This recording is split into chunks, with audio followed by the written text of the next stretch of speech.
저 애 학력이 중졸이래. 인턴도 아무나 받는 거야?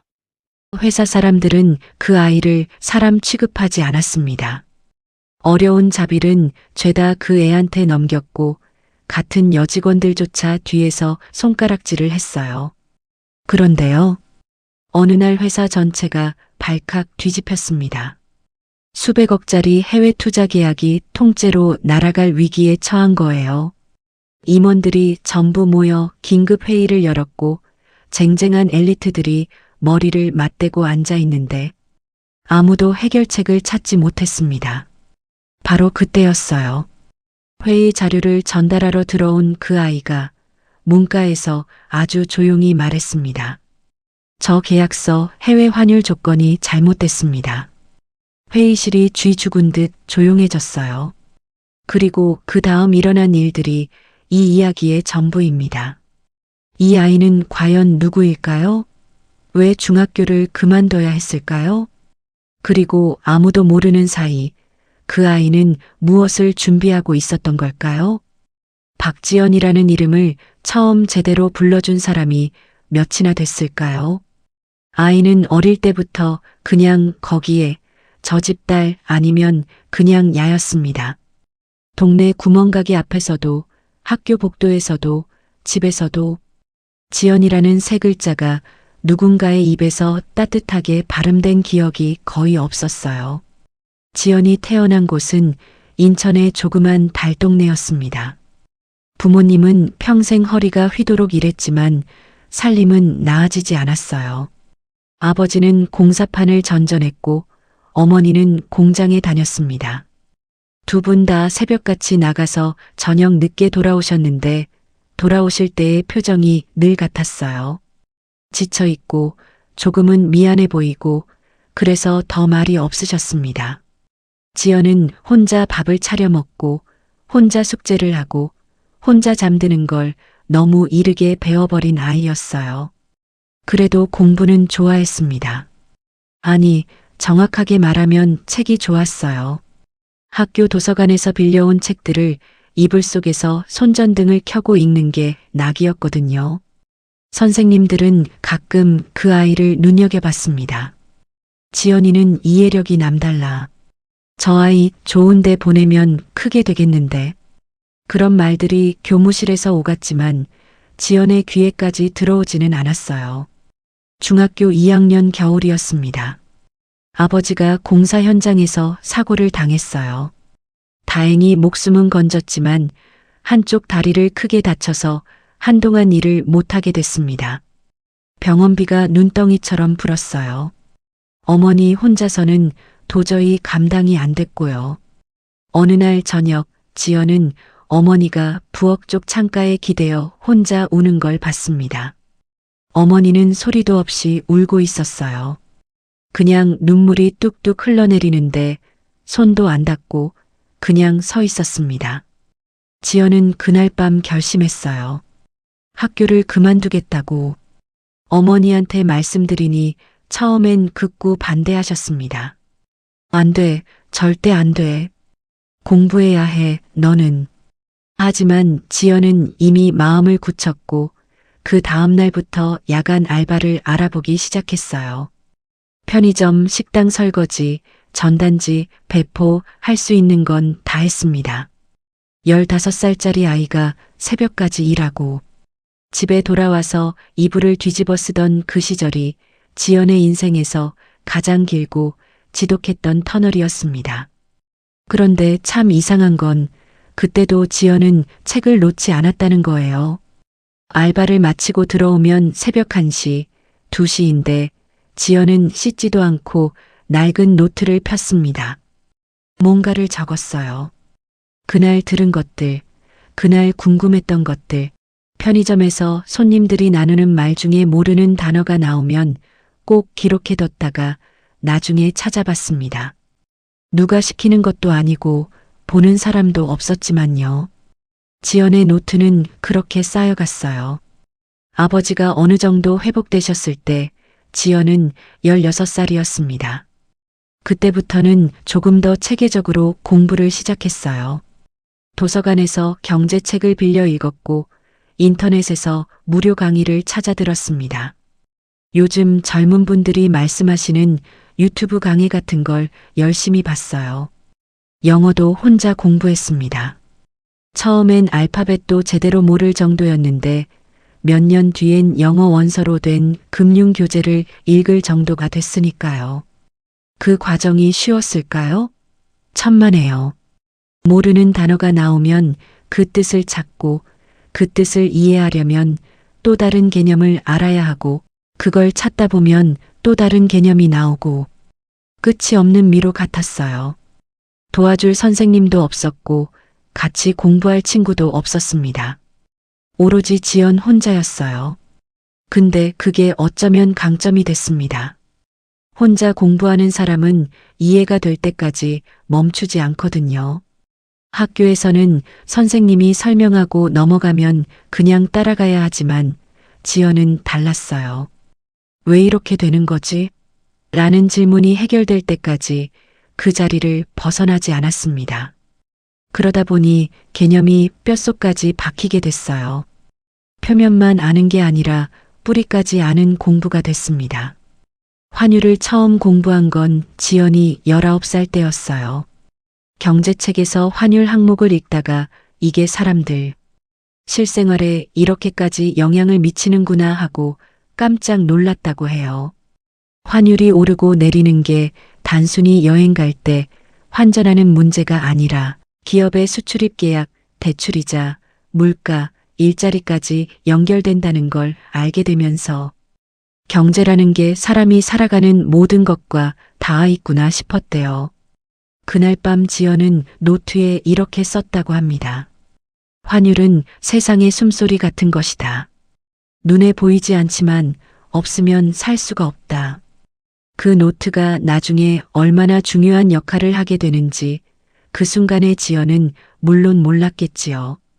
22살이 됐을 때 지연은 작은 수출입 대행업체에 격리직으로 취직을 했습니다. 중졸이라서 정규직은 어려웠고 계약직으로 시작했어요. 거기서 실제 무역 서류들을 처음 봤습니다. 인보이스, 선화증권, 신용장, 환율 조건이 명시된 계약서들. 책에서만 보던 것들이 눈앞에 실물로 있었어요. 지연은 거기서도 퇴근하고 나면 그날 본 서류들의 내용을 노트에 정리했습니다. 선배들한테 뭔가를 물어보면 대부분 귀찮아했어요. 야, 그냥 하던 대로 해. 어차피 계약직이 그런 거 알아서 뭐해. 그래서 지연은 물어보는 걸 포기하고 스스로 찾아보는 걸 선택했습니다. 그렇게 2년을 보냈어요. 그러다 어느 날 인터넷에서 우연히 공고를 하나 봤습니다. 대기업 HN그룹의 인턴 공고였어요. HN그룹이면 국내에서 모르는 사람이 없는 대기업이죠. 유통, 물류, 부동산, 금융까지 손 안 댄 분야가 없는 그룹이에요. 그 그룹에서 인턴을 뽑는데 학력 제한이 없다고 나와 있었습니다. 지연은 한참을 그 공고를 바라봤어요. 학력 제한이 없다. 그 네 글자를 몇 번이나 다시 읽었는지 몰라요. 설마 정말로? 그런 생각이 들었대요. 혹시 실수로 빠진 건 아닐까? 근데 분명히 학력 무관이라고 적혀 있었습니다. 지연은 지원서를 썼어요. 솔직하게 다 적었습니다. 중학교 중퇴, 이후 독학, 수출입 업체 계약직 2년, 그리고 자기소개서 칸에는 그동안 공부한 것들, 관심 분야, 경제와 금융에 대한 자신의 생각을 빼곡하게 적었어요. 남들처럼 화려한 스펙이 없으니 대신 진심을 다했습니다. 솔직히 기대는 별로 없었어요. 그냥 한번 내보는 거야. 어차피 안 되겠지. 그런데 2주 뒤 연락이 왔습니다. 서류 합격이었어요. 지연은 그 문자를 받고 한동안 핸드폰을 내려다봤대요. 뭔가 잘못된 건 아닐까, 동명이인이 있는 건 아닐까. 근데 분명 자기 이름이었고 자기 전화번호였습니다. 면접을 보러 갔어요. 정장을 빌려 입고 처음 가보는 강남의 고층 빌딩 앞에서 한참을 고개를 들고 쳐다봤습니다. 유리로 된 건물이 하늘까지 뻗어 있는 게 다른 세상처럼 보였어요. 면접관들이 역시나 학력 얘기를 꺼냈습니다. 중학교를 중퇴하셨는데 이유가 있으신가요? 지연은 주저하지 않았어요. 아버지 사고 이야기, 가정 형편, 그리고 그 이후 혼자 공부해온 이야기를 담담하게 했습니다. 자랑도 아니고 동정을 구하는 것도 아니었어요. 그냥 사실이니까 사실대로 말했어요. 면접관 중 한 명이 물었습니다. 환율 조건이 포함된 계약서를 보면 어떤 부분을 가장 먼저 확인하시나요? 지연은 그 순간 눈이 반짝였대요.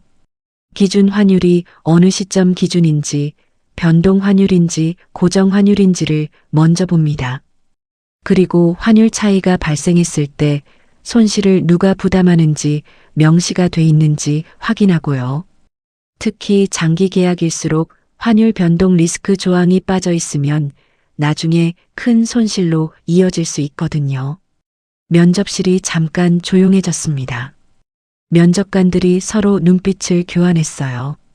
그리고 지연은 최종 합격 통보를 받았습니다. HN그룹 인턴 박지연 25세 중졸. 그게 지연의 두 번째 시작이었어요. 출근 첫날은 솔직히 말씀드리면 설레는 것보다 무서운 게 더 컸습니다. 지연이 배정된 팀은 전략 투자팀이었어요. HN그룹에서도 핵심 중에 핵심이라고 불리는 부서였습니다.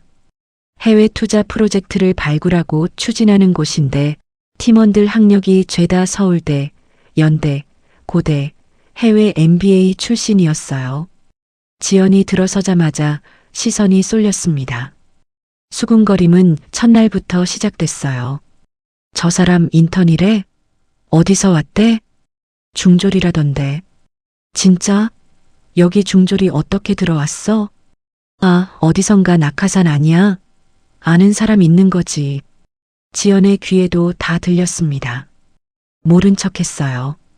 팀장인 강민혁 부장은 지연을 처음 봤을 때 딱히 환영도 거부도 아닌 표정이었습니다. 그냥 무표정.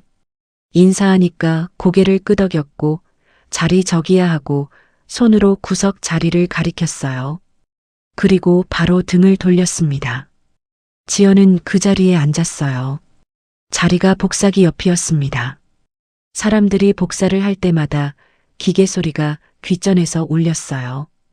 햇빛도 잘 안 드는 자리였고 파티션도 제대로 없어서 사람들이 지나갈 때마다 바람이 훅훅 지나쳤습니다.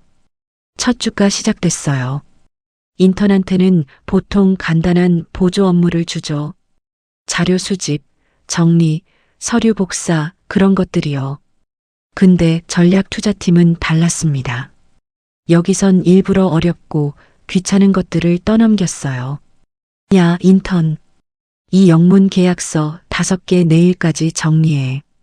영문 계약서가 각각 수십 페이지였어요. 법률 용어, 금융 용어 범벅이었고요. 정규 직원들도 하기 싫은 작업이었는데 그걸 하루 만에 해오라는 거였습니다. 지연은 네 하고 가져갔습니다.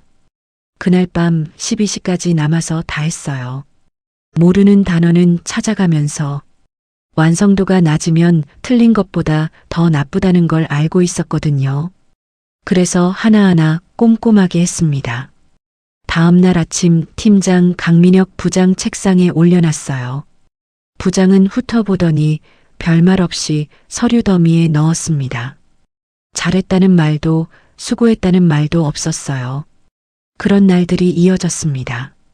여직원 중에서 오선영 대리가 지연을 가장 대놓고 무시했어요. 오선영 대리는 이화여대 경영학과 출신의 3년 차였는데 엘리트 의식이 강한 사람이었습니다. 지연을 볼 때마다 한숨을 쉬거나 다른 직원한테 귓속말로 뭔가를 하고 클클 웃었어요. 한 번은 지연이 프린터 용지를 교체하다가 손을 다쳐서 피가 났어요. 그걸 보고 오선영 대리가 말했습니다. 어머, 야무지게 일한다. 근데 그거 자기 할 일도 아닌데. 무슨 말인지 뜻을 알 수 없는 비꼬는 말이었어요. 지연은 그냥 웃었습니다.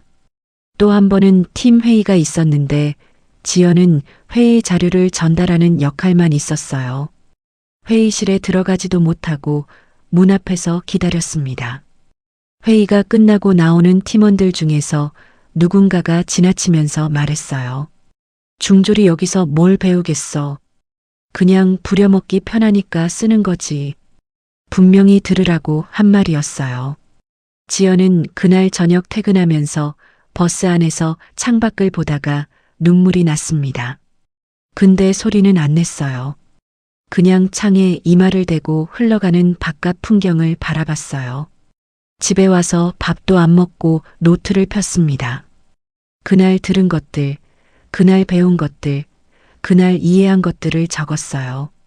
눈물이 글씨 위에 뚝 떨어지기도 했는데 손등으로 닦고 계속 썼습니다. 지연의 노트는 그렇게 계속 채워졌어요. 3주가 지났을 때였습니다. 전략투자팀에 큰일이 생겼어요. HN그룹이 1년 넘게 추진해온 동남아시아 물류 허브 투자 프로젝트가 있었습니다. 수백억 원 규모였어요. 베트남 현지 법인과 파트너십을 맺고 거기에 물류센터를 짓는 대형 프로젝트였습니다. 그룹 차원에서도 중요한 사업이었고 이 프로젝트가 성공하면 동남아 전체로 사업을 확장할 발판이 되는 거였어요. 근데 계약 체결이 코앞에 다가온 시점에서 내부 검토를 하던 중 뭔가 이상하다는 신호가 올라왔습니다. 정확히 뭐가 문제인지는 몰랐어요. 그냥 담당 직원이 계약서를 다시 한번 꼼꼼하게 봐야 할 것 같습니다라고 보고를 올렸고 그게 임원회의 안건으로 올라온 거였어요. 긴급 임원회의가 열렸습니다. 부사장, 전무 전략본부장 그리고 각 팀장들이 대회의실에 모였어요. 회의 자료를 준비한 건 전략투자팀이었고 그 자료를 회의실로 가져다 주는 건 인턴인 지연의 몫이었습니다. 지연은 자료 파일을 들고 회의실 문을 열었어요. 쟁쟁한 임원들이 죽 앉아 있는 게 보였습니다. 분위기가 얼어붙어 있었어요. 아무도 웃지 않았고 탁자 위엔 두꺼운 계약서 더미가 놓여 있었습니다. 지연은 자료를 들고 들어가서 앞쪽 테이블에 내려놓으려는 순간 자기도 모르게 탁자 위에 있는 계약서의 한 페이지가 눈에 들어왔습니다. 그것도 잠깐 1초도 안 되는 찰나에 지연의 눈이 멈췄어요. 계약서 12페이지 환율 조건 항목. 지연이 그 번호를 기억하는 건 자기가 독학으로 환율 공부를 할 때 항상 확인하던 게 계약서의 환율 조건이었기 때문이에요. 눈이 자동으로 가게 돼 있었습니다. 그리고 본 거예요. 기준 환율이 잘못 설정돼 있었어요. 계약서에는 고정 환율로 한 달러당 1,180원을 기준으로 적혀 있었는데 계약 체결 예정일과 대금 지급 시점 사이에 약 14개월의 시간 차이가 있었습니다. 그런데 환율 변동 리스크 부담 조항이 명시가 안 돼 있었어요. 즉, 환율이 변동됐을 때 차이가 나는 금액을 HN그룹이 고스란히 다 떠안는 구조였습니다. 당시 환율 흐름을 생각하면 이건 최소 수십억에서 최대 수백억까지 손실이 날 수 있는 구조였어요. 아무도 못 찾은 거였습니다. 법무팀도 전략팀도 외부 자문기관도. 지연은 자료를 내려놓으면서 그냥 나가려고 했어요. 이건 내 일이 아니야. 내가 끼어들 자리가 아니야. 그런 생각이 먼저 들었습니다. 근데 발이 안 떼어졌어요. 수백억이에요. 회사가 1년 동안 준비한 프로젝트가 계약 체결한 방에 엄청난 손해를 보게 되는 상황인데 그냥 나간다고요? 지연은 문가에서 멈췄습니다. 그리고 아주 작게, 정말 작게 말했어요. 저 계약서 해외 환율 조건이 잘못됐습니다. 목소리가 작았는데도 회의실이 순식간에 조용해졌어요. 십수명의 시선이 일제히 지연을 향했습니다. 부사장이 애 주름을 세우며 물었어요. 뭐라고? 지연은 깊게 숨을 들이켰습니다. 그리고 말했어요. 12페이지 환율 조건 항목에 기준 환율이 $1 $1,180원 고정으로 설정돼 있는데요. 계약 체결과 대금 지급 사이에 14개월 시차가 있고 환율 변동 리스크 부담 주체가 명시돼 있지 않습니다. 만약 이 기간 동안 환율이 불리하게 움직이면 차액을 저희가 전부 부담하는 구조예요. 회의실이 고요했어요. 아무도 말을 하지 않았습니다. 전략본부장이 계약서를 집어들고 12페이지를 폈어요. 한참을 봤습니다. 그리고 고개를 들었을 때 그 얼굴에는 놀라움과 당혹감이 뒤섞여 있었습니다. 맞아. 이게 빠져있네. 순간 회의실이 술렁였습니다. 어떻게 이게 빠졌지? 검토를 몇 번 했는데 법무팀도 봤잖아. 부사장이 지연을 똑바로 바라봤습니다. 너 인턴이지? 네. 학력이 어떻게 돼? 지연은 잠시 멈칫했어요. 이 자리에서 이걸 말해야 하나. 근데 숨겨봐야 뭐가 달라지는 건 아니었습니다. 중졸입니다. 또다시 침묵. 부사장이 말했어요. 앉아봐. 지연은 회의실 테이블 한쪽에 앉았습니다. 임원들 사이에 인턴이 중졸이. 부사장이 말했어요. 설명해줘. 이 부분이 어떻게 수정돼야 하는지. 지연은 그 순간을 나중에 이렇게 기억했습니다. 손이 떨렸어요. 말이 나오기 전에 목이 먼저 꽉 막히는 느낌이었고요. 근데 이상하게 환율 얘기를 시작하니까 오히려 편해졌어요. 이건 내가 수년 동안 혼자 공부해온 거니까. 이건 내가 할 수 있는 얘기니까. 지연은 설명했습니다.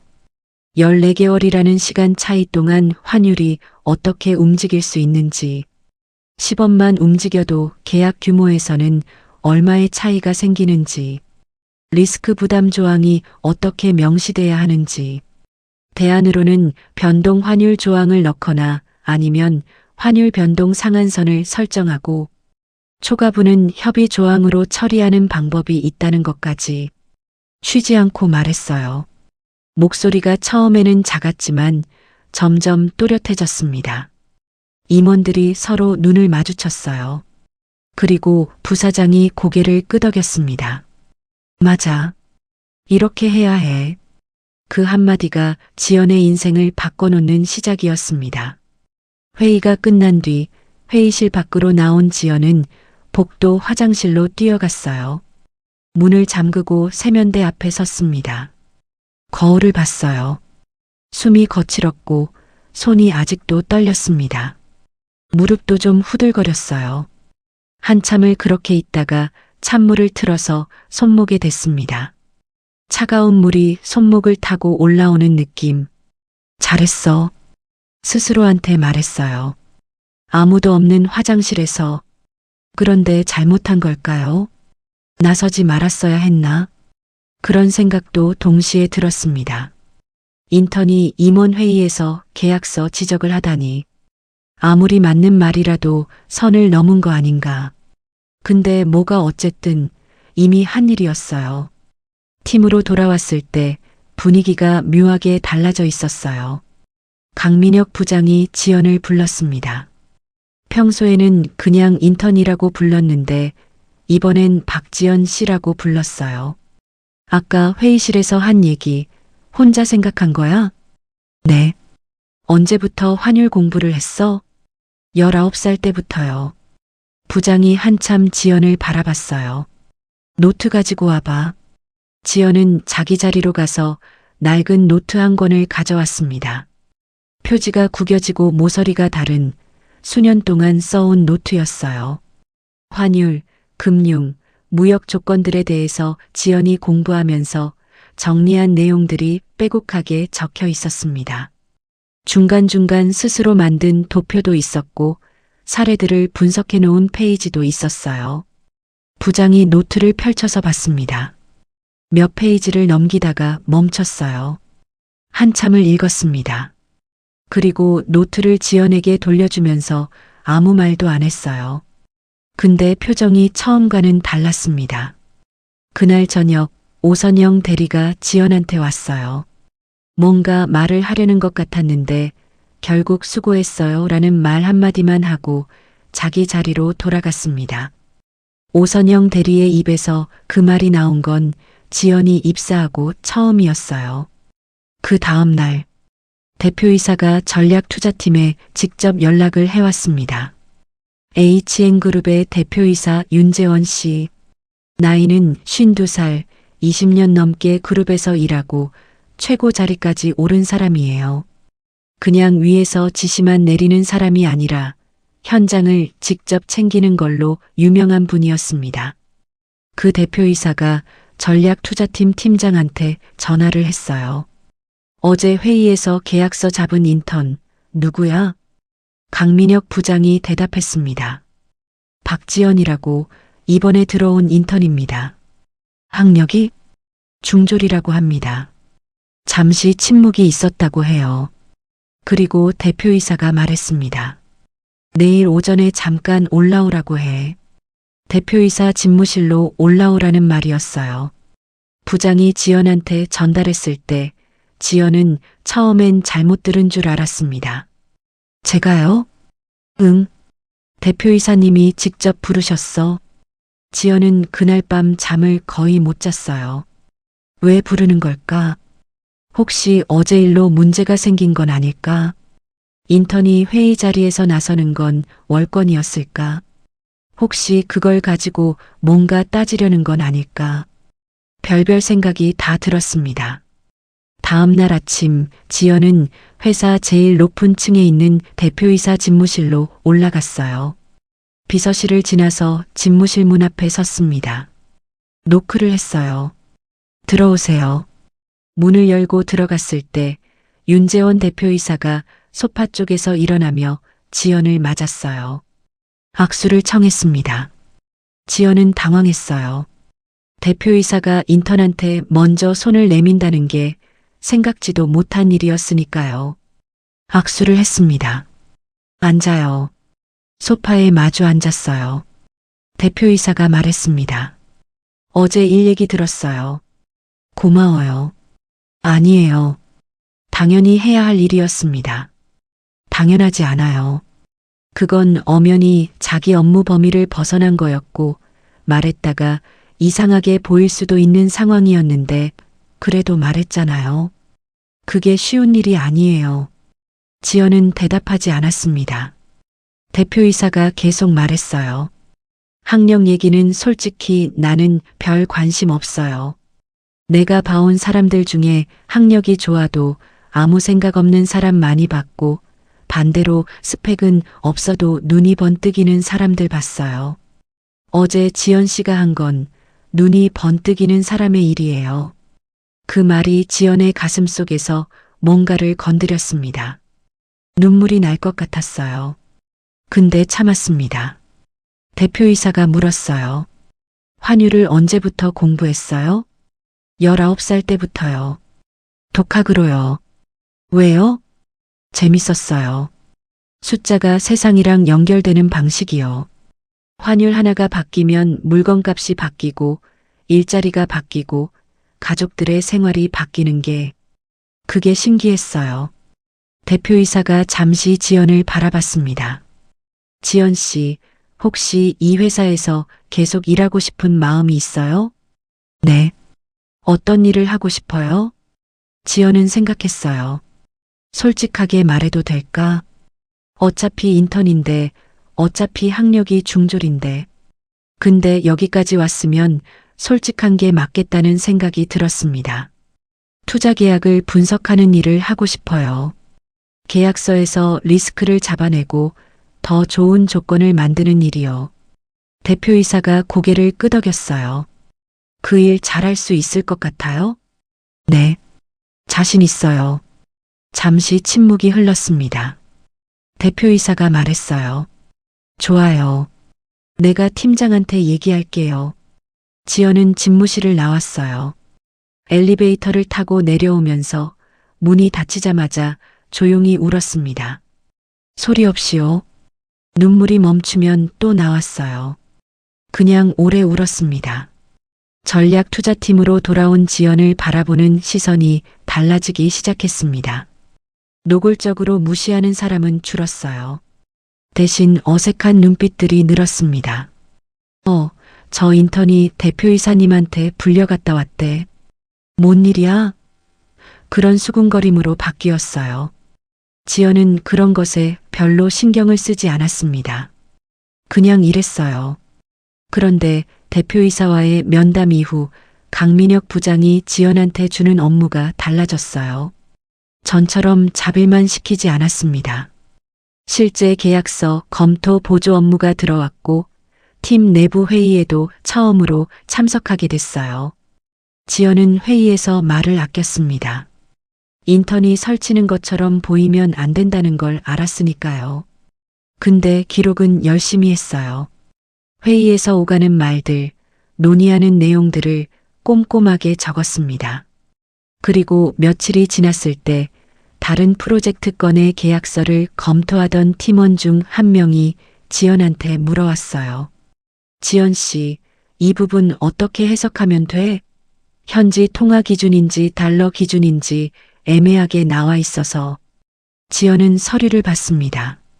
이거 현지법인 기준 통화로 표기된 거예요.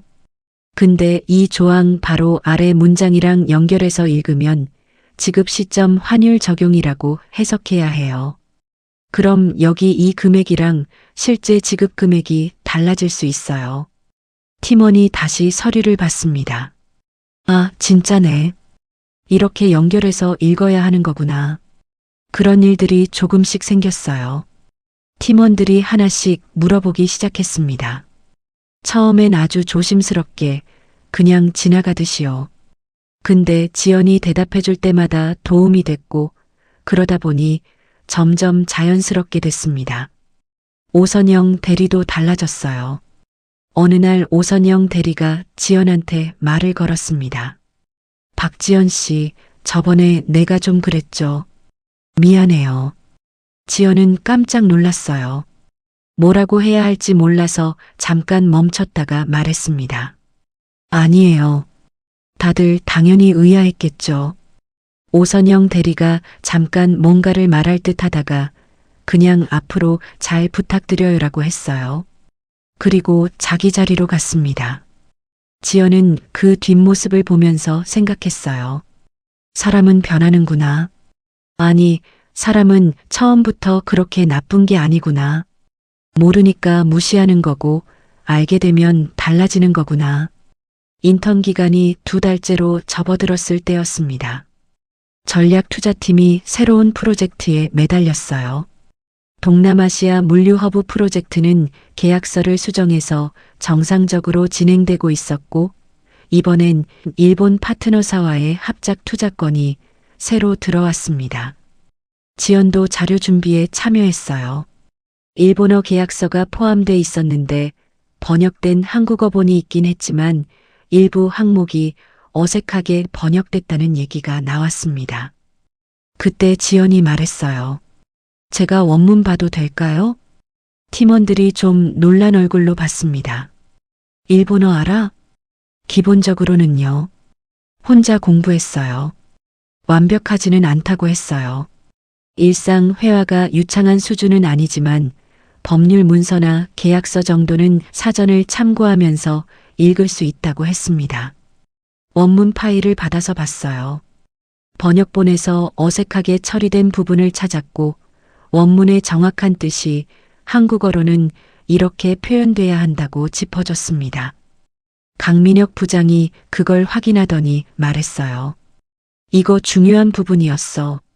번역대로 해석했으면 계약 조건을 잘못 이해할 뻔했네. 그날 이후로 지연의 자리가 사실상 달라졌습니다. 복사기 옆 구석 자리에서 팀 중앙 테이블 가까운 자리로 바꿔줬어요.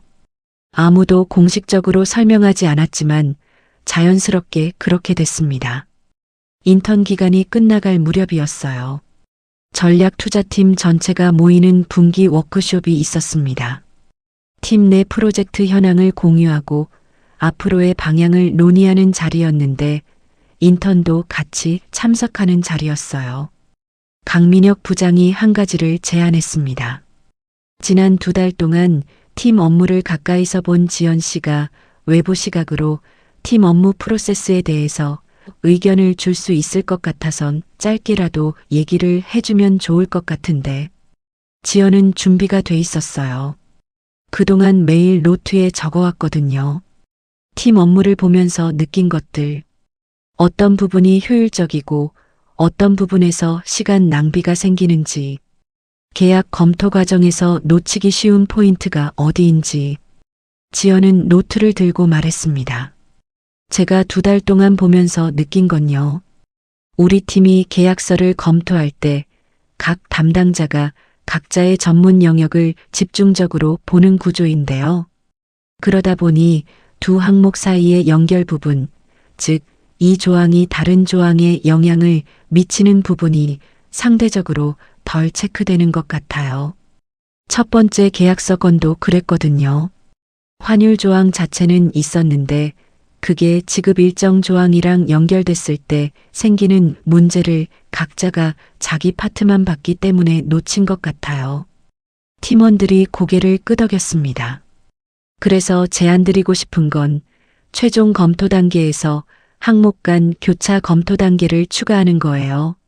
한 사람이 아니라 두 사람이 서로 다른 파트를 보면서 상대방 파트가 내 파트에 어떤 영향을 미치는지를 확인하는 식으로요.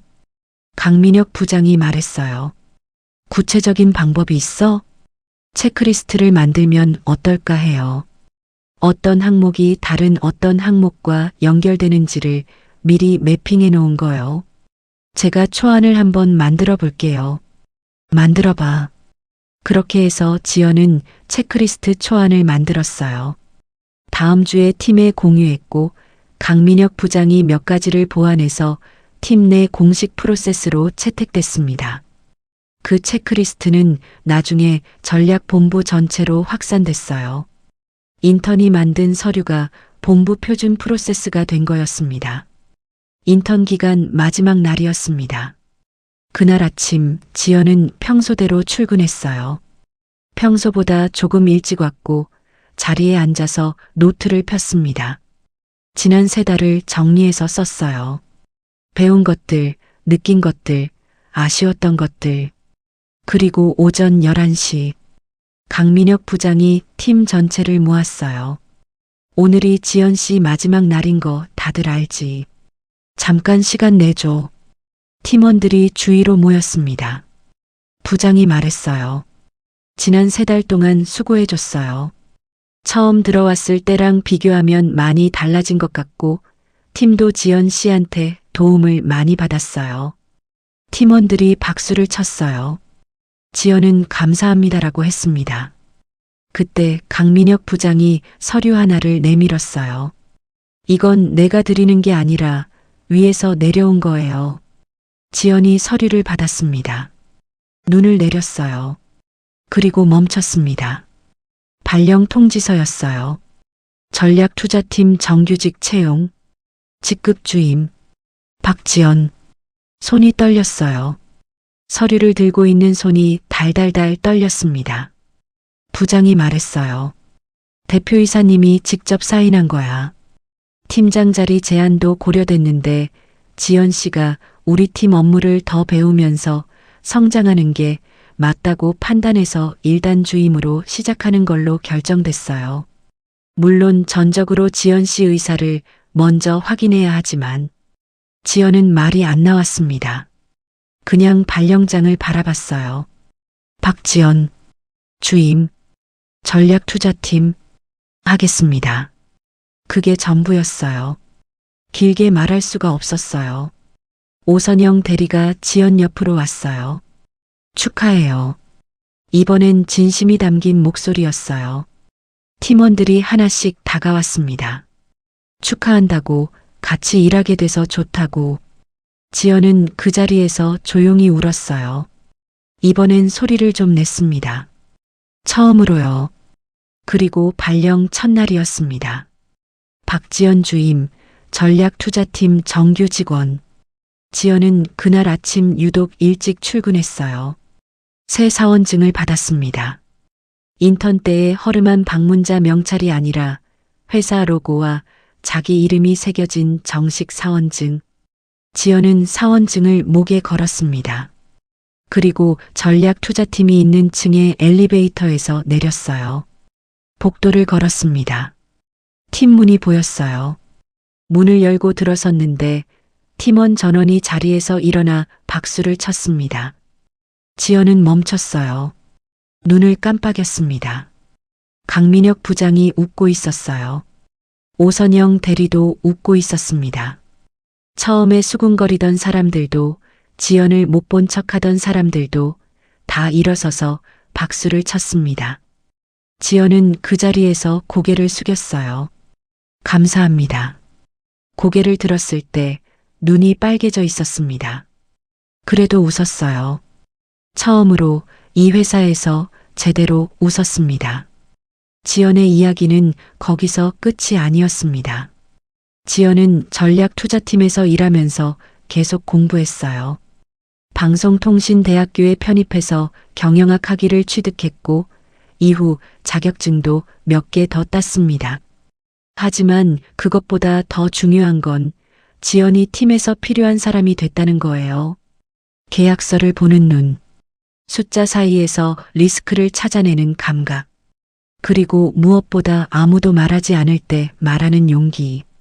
그게 지연의 진짜 자산이었습니다. 3년 뒤 지연은 팀장이 됐어요.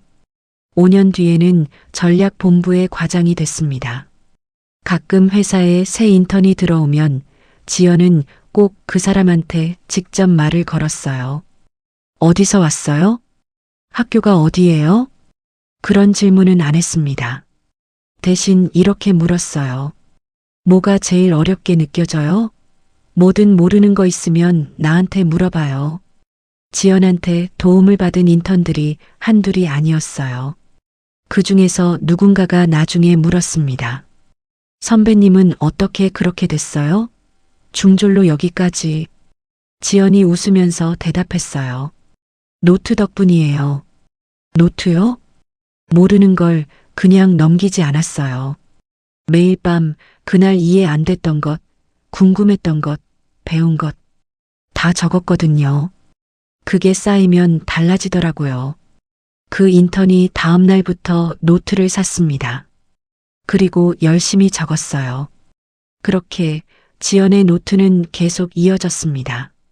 지연의 낡은 노트는 지금도 집 책상 서랍 안에 있습니다. 수십 권이 됐어요. 표지가 구겨지고 페이지가 누렇게 변한 그 노트들을 가끔 꺼내봤대요. 15살 지연이 새벽에 쓴 글씨, 19살 지연이 환율 공부를 하며 적어놓은 메모, 25살 지연이 그 회의실 문 앞에서 돌아가 눈물 흘리며 쓴 글. 그 모든 페이지가 오늘의 지연을 만들었습니다. 학벌이 아니었어요. 스펙도 아니었어요. 매일 밤 혼자 포기하지 않은 것. 그게 전부였습니다. 오늘 이 이야기를 들으신 여러분도 지금 어디에 계시든 몇 살이시든 뭔가 하나쯤은 꾸준히 적어오신 것들이 있지 않으신가요? 그게 언젠가는 반드시 빛이 납니다. 감사합니다. 지연이 15살에 학교를 그만두고 나서 처음 몇 달은 정말 막막했습니다. 낮에는 편의점 알바를 했어요. 밤 10시에 마감하고 집에 오면 발이 퉁퉁 부어 있었어요. 하루 종일 서 있으니까요.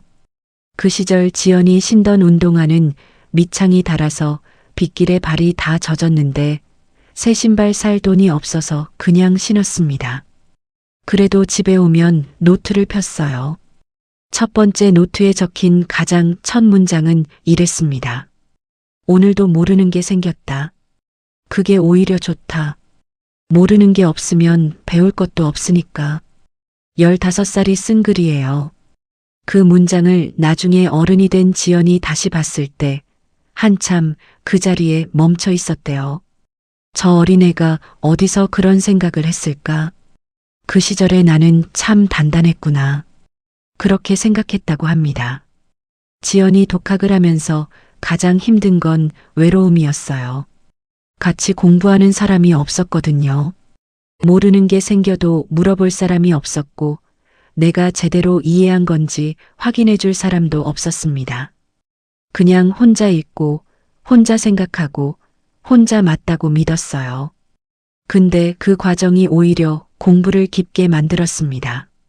누군가 설명해 주는 걸 듣는 것보다 스스로 찾아서 이해하는 게 훨씬 오래 기억에 남거든요. 그리고 잘못 이해했을 때는 나중에 다른 개념을 공부하다가 충돌이 생겨서 알게 되고, 그때 돌아가서 다시 이해하는 과정에서 2번, 3번 배우게 됐습니다. 지연은 그걸 실수가 선생님이라고 표현했어요. 제일 오래 기억에 남는 선생님은 실수라는 거요. 그 말이 참 인상 깊었습니다. 지연이 영어를 시작한 건 16살 때였어요. 알파벳도 제대로 몰랐습니다. 학교 다닐 때 영어 수업을 받긴 했지만 수업 자체가 워낙 연속성이 없었고 중간에 학교를 그만뒀으니까요. 처음엔 영어 기초책을 도서관에서 빌려봤어요. A, B, C부터 다시 시작했습니다. 창피하지 않았냐고 물으면 지연은 이렇게 대답했어요. 창피한 거 느낄 새가 없었어요. 배워야 했으니까요. 도서관 사서 아주머니가 지연을 기억했대요. 어린 나이에 매일 오는 아이. 경제책, 영어책, 금융책. 갈수록 어려운 책들을 빌려가는 아이. 하루는 사서 아주머니가 지연한테 물었습니다. 학생, 어디 다녀요? 지연이 잠깐 망설이다가 대답했어요. 학교는 안 다니고 있어요. 사서 아주머니가 더 이상 묻지 않았어요. 대신 이렇게 말했습니다. 책 더 필요하면 나한테 말해요. 대출 기한 지나도 좀 봐줄게요. 지연은 그 아주머니를 잊지 못한다고 했어요. 아무것도 따지지 않고 아무 조건도 없이 그냥 봐줄게요라고 한 그 한마디. 누군가의 작은 배려가 사람의 마음속에서 얼마나 오래 살아남는지 그걸 그 아주머니는 알았을까요? 몰랐겠죠. 그냥 한 말이었겠죠. 근데 그 말이 지연한테는 20년이 넘게 남아 있었습니다. 지연이 공부하면서 가장 어려웠던 개념이 신용장이었대요. 무역거래에서 결제수단으로 쓰이는 신용장이라는 게 있는데 이게 법적 효력을 가진 복잡한 문서거든요. 여러 기관이 관련되고 조건이 충족돼야 대금이 지급되는 구조라서 한 번에 이해하기가 어려워요. 지연은 신용장 관련 내용을 10번 읽었대요. 그래도 이해가 안 됐어요. 그래서 20번을 읽었어요. 그래도 안 됐어요. 그래서 도서관에서 신용장 관련 책을 3권을 빌려서 비교하면서 읽었습니다. 3권이 같은 내용을 다르게 설명하는 부분에서 공통분모를 찾아가는 방식으로 이해했어요. 그리고 이해가 됐을 때 노트에 자기만의 언어로 정리했어요. 신용장은 은행이 보증하는 조건부 수표다. 조건이 맞으면 반드시 돈이 나온다는 약속이고 조건이 안 맞으면 아무리 계약이 있어도 돈을 못 받는다는 경고다. 그 문장을 쓰는데 3달이 걸렸습니다. 하지만 한번 자기 언어로 정리된 개념은 절대로 잊어버리지 않았어요. 지연이 수출입 업체 계약직으로 일할 때의 에피소드가 하나 있습니다.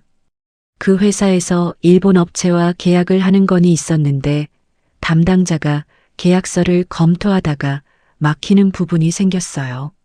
계약서에 일본어로 된 부속 문서가 첨부돼 있었는데 번역을 맡길 때가 마땅치 않은 상황이었습니다.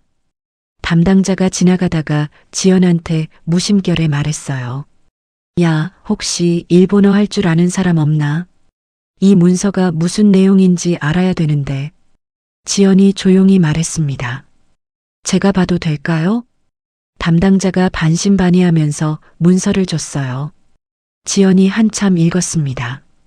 사전도 찾아가면서요. 그리고 핵심 내용을 한국어로 요약해서 드렸어요. 담당자가 놀란 얼굴로 말했습니다. 이거 맞네. 그리고 이게 우리한테 중요한 조항이었네. 그 일 이후로 지연을 보는 눈이 조금 달라졌습니다. 그 회사에서도요. 계약직이고 나이가 어리고 학력도 없는데 이런 걸 알고 있네 하는 눈빛으로 지연은 그 눈빛이 싫지 않았습니다. 그게 원동력이 됐어요. 보여줄 수 있는 게 생겼다는 게요. 학벌은 보여줄 수 없어도 내가 알고 있는 건 보여줄 수 있으니까요. 사실 지연이 그날 회의실에서 말을 하기까지 내면에서 엄청난 싸움이 있었습니다. 문과에서 계약서를 잠깐 본 순간 지연의 머릿속이 빠르게 돌아갔어요. 이게 잘못됐다. 환율 조건이 고정인데 지급 시점 조항이 14달이나 차이 나고 리스크 부담이 명시가 안 돼 있어. 이건 큰 손실이 될 수 있다. 그런데 동시에 이런 생각이 났어요. 근데 나는 인턴이야. 중졸이야.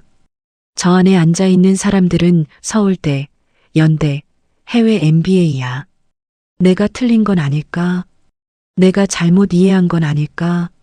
내가 말했다가 틀리면 어쩌지? 그게 10초 동안 일어난 생각이에요. 근데 지연이 이 순간 자기 자신에게 한 질문이 있었습니다.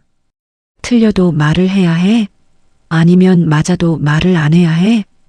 그 질문에 답이 나왔어요. 틀리면 창피한 거야. 근데 맞는데 안 말하면 회사가 수백억을 잃는 거야. 둘 중에 뭐가 더 나쁜 건데? 창피한 게 더 나쁜 게 아니잖아. 그래서 말했습니다. 나중에 지연이 그 순간을 설명하면서 했던 말이 있어요. 용기가 있어서 말한 게 아니에요. 말 안 하는 게 더 바보 같은 짓이라는 걸 알았기 때문에 말한 거예요. 그 구분이 중요하다고 생각해요. 용기가 있는 사람만이 말하는 게 아니라 말 안 하면 손해라는 걸 아는 사람이 말하는 거라는 것. 그게 사실 더 현실적이고 더 배울 만한 이야기인 것 같습니다. 회의실에서 설명을 하는 동안 지연이 가장 긴장했던 건 임원들이 아니었어요. 전략본부장 이규범 전무가 계약서를 들고 지연이 말한 부분을 확인할 때 지연의 심장이 가장 세게 뛰었다고 해요. 맞는 거야? 내가 맞는 거야? 만약 틀리면 어쩌지? 그 몇 초가 지연에겐 몇 시간 같았다고 합니다. 그리고 이규범 전무가 맞아. 이게 빠져있네라고 했을 때 숨이 턱하고 쏟아져 나오는 느낌이었대요. 그게 안도인지 기쁨인지 모르겠는데 그냥 숨이 나왔다고. 윤재원 대표이사가 나중에 한 인터뷰에서 그날에 대해 이야기한 적이 있어요. 그날 회의에서 가장 놀란 건 계약서 오류를 잡은 것보다 그걸 말한 사람이 누구인가였습니다.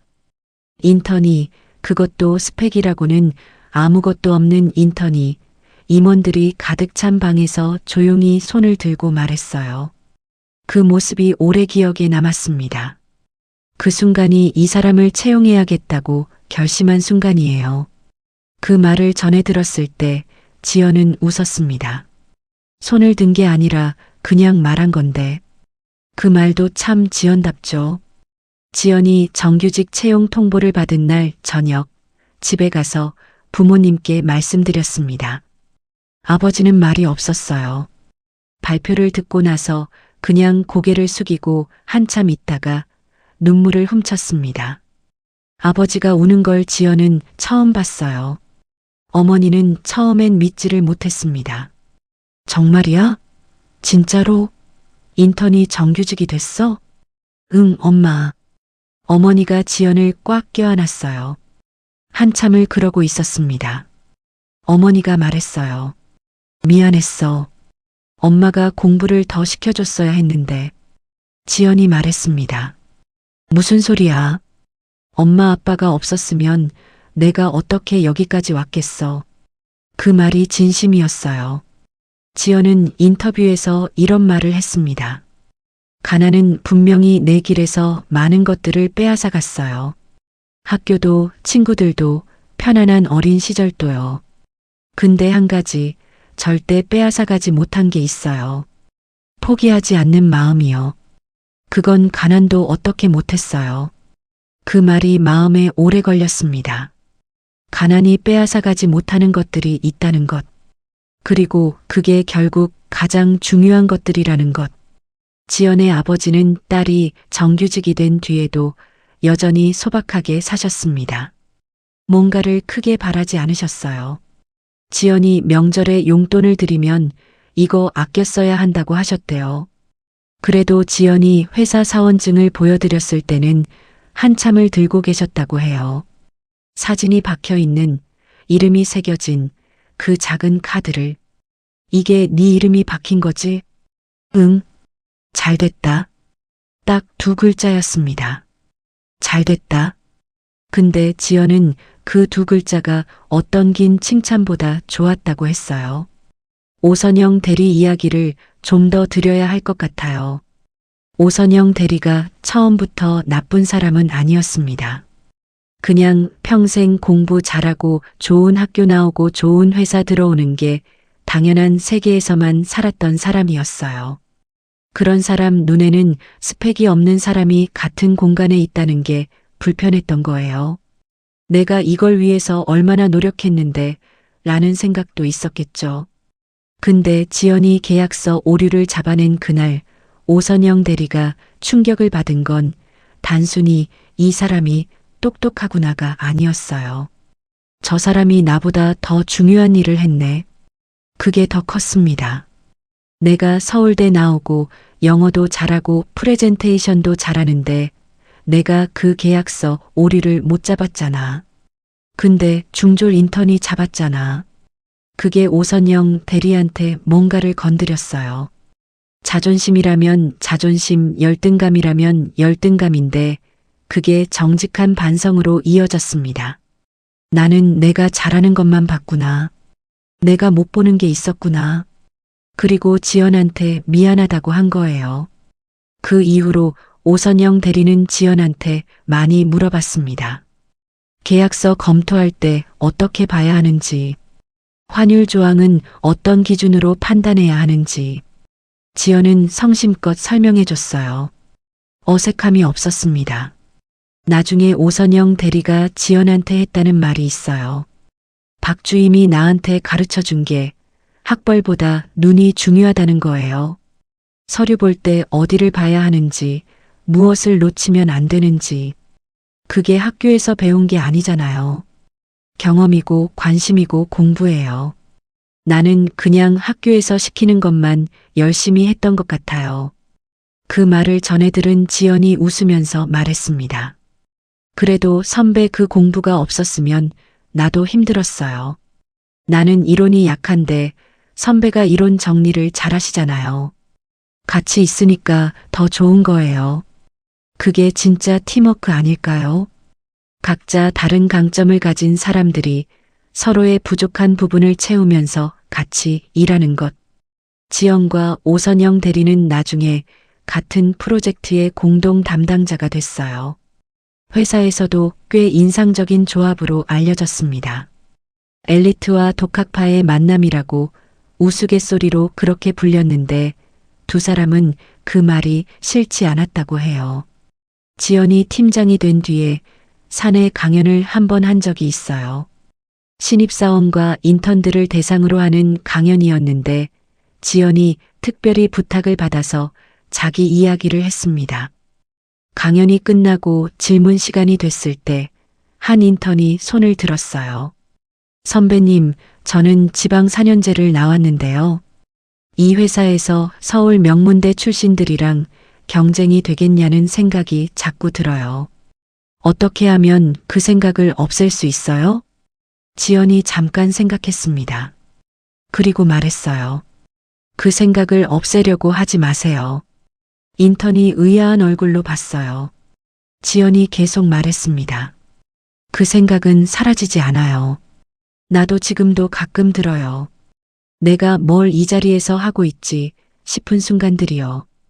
근데 그 생각이 들 때마다 나는 오늘 내가 한 일을 생각해요. 오늘 내가 놓치지 않은 게 뭔지, 오늘 내가 해결한 게 뭔지, 그게 있으면 돼요. 학교 이름보다 오늘 내가 한 일이 더 실제적인 거니까요. 또 누군가가 물었어요. 선배님은 어떻게 포기하지 않을 수 있었어요? 힘들 때 그냥 그만두고 싶다는 생각이 안 드셨어요? 지연이 솔직하게 대답했습니다. 들었죠. 수없이 들었어요. 알바하다가 너무 힘들면 왜 나는 이러고 있나 싶기도 했고, 회사에서 무시당할 때도 그냥 나가버릴까 생각했어요. 그래도 안 그러신 거잖아요. 비결이 뭐예요? 지연이 웃었어요. 글쎄요. 비결이라고 하기엔 너무 단순한데, 오늘 하루만 버텨보자는 거였어요. 내일은 모르겠고, 이번 달은 모르겠는데, 오늘 하루만. 그게 매일 쌓이다 보니까 여기가 됐어요. 오늘 하루만. 그 말이 강연장에 조용히 퍼졌습니다. 지연이 말을 이었어요. 그리고 하나 더. 노트를 써요. 뭐든요. 오늘 배운 거, 오늘 들은 거, 오늘 이해 안 된 거. 적어두면 남아요. 생각은 사라지는데 글씨는 남거든요. 그 글씨들이 나중에 내가 어디까지 왔는지 보여줘요. 그게 의외로 힘이 돼요. 강연이 끝나고 나서 여러 명이 지연한테 다가왔어요. 감사했습니다. 용기가 났어요. 저도 노트 써볼게요. 그 말들이 지연한테는 어떤 포상보다 기쁜 것이었습니다. 자기가 혼자 써온 노트가 이제 다른 사람들의 노트를 시작하게 만드는 씨앗이 됐으니까요. 여기까지 오래 함께 해주셔서 정말 감사합니다. 박지연이라는 이름의 이 이야기를 읽어드리면서 저도 내내 마음이 따뜻했습니다. 이 이야기에서 제가 가장 좋아하는 장면은 지연이 임원들 앞에서 말하는 그 순간이 아니에요. 물론 그것도 대단하지만요. 제가 가장 좋아하는 건 지연이 새벽에 알바를 마치고 집에 돌아와서 발이 퉁퉁 부은 채로 피곤한 몸을 이끌고 앉아서 노트를 펼치는 그 장면이에요. 아무도 보지 않는 데서 하는 것들이 있잖아요. 박수도 없고 칭찬도 없고 알아주는 사람도 없는 데서 꾸준히 하는 것. 그게 결국 회의실 문 앞에서의 그 한마디가 됐습니다. 그리고 그 한마디가 수백억을 지켰고 한 사람의 인생을 바꿨어요. 여러분도 아마 그런 것 하나쯤은 갖고 계실 거예요. 아무도 모르게, 아무도 안 봐도 꾸준히 해오신 것. 그게 언젠가 반드시 빛날 거라고 오늘 이 이야기가 조용히 말하는 것 같습니다. 오늘도 좋은 하루 되세요. 감사합니다.